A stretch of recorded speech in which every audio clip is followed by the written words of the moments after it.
આજે ભરૂચ તાલુકાના ભરૂચ વિધાનસભાના હલદરવા ગામે સરદાર સ્મૃતિ વનનું લોકાર્પણ કરવામાં આવ્યું છે। પ્રધાનમંત્રી નરેન્દ્રભાઈ મોદી દ્વારા સરદાર વલ્લભભાઈ પટેલની 150મી જન્મ જયંતિની ઉજવણી સમગ્ર દેશમાં ચાલી રહી છે। એમની યાદમાં પ્રત્યેક વિધાનસભામાં એકતા માર્ચ, યુનિટી માર્ચનું પણ આયોજન થયું છે। આપણને ખબર છે કે 31 ઓક્ટોબરે સરદાર વલ્લભભાઈ પટેલના જન્મ દિવસે પ્રધાનમંત્રીએ રાષ્ટ્રીય સ્તરનો કાર્યક્રમ કેવડિયા એકતાનગર ખાતે યોજવામાં આવ્યો હતો।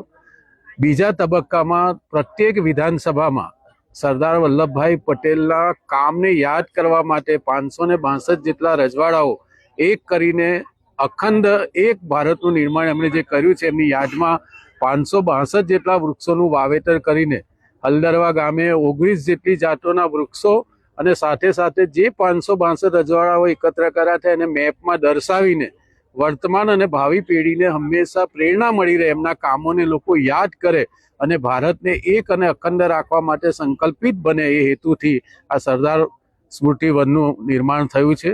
હું સામાજિક વનીકરણ વિભાગ ભરૂચ જિલ્લાને પણ આ તબક્કે ખૂબ અભિનંદન આપું છું। ગામના સરપંચ, ડેપ્યુટી સરપંચ, ગામના આગેવાનો, ગામના તમામ લોકોએ પણ સહયોગ કરીને આ વન ઊભું કરવા માટે જે સહયોગ આપ્યો છે એ માટે ગામના લોકોનો પણ હૃદયથી આભાર વ્યક્ત કરીએ છીએ।